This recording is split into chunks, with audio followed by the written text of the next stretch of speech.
16-ാം പ്രകാരത്തിൽ ശ്രീചക്രത്തിൽ അമ്മ മഹാവരാഹിയുടെ സാന്നിധ്യമുണ്ട്. വിശുദ്ധിയുടെയും സമാധാനത്തിന്റെയും സമൃദ്ധിയുടെയും പ്രതീകമായ ദേവി. ശ്രീ ലളിത പരമേശ്വരിയുടെ അങ്കുശത്തിൽ നിന്ന് ആയുധം നിന്ന് ഉയർന്നുവന്നു.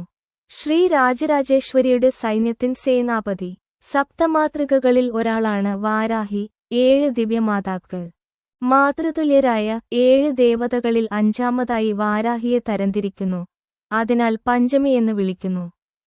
എല്ലാ പ്രതിബന്ധങ്ങളിൽ നിന്നും ഭക്തരെ സംരക്ഷിക്കുകയും അവരെ ശരിയായ പാതയിലേക്ക് നയിക്കുകയും ചെയ്യുന്ന ദേവിയെ ആരാധിക്കുന്നയാൾ ദുഷ്ടശക്തികളിൽ നിന്ന് മോചനം നേടും. ക്രൂരനായ രാക്ഷസനായ പാണ്ഡാസുരനെ ഇല്ലാതാക്കാൻ ശ്രീ രാജരാജേശ്വരി ശ്രീ മഹാവരാഹിയുടെ അവതാരം സ്വീകരിച്ചു. വരാഹിയുടെ രഥത്തിന്റെ പേരാണ് കിരിചക്രം. 5 തലങ്ങളോ സംയുക്തങ്ങളോ ഉള്ള ഒരു സവിശേഷ ഘടനയുള്ളതായി ഇതിനെ വിവരിക്കുന്നു.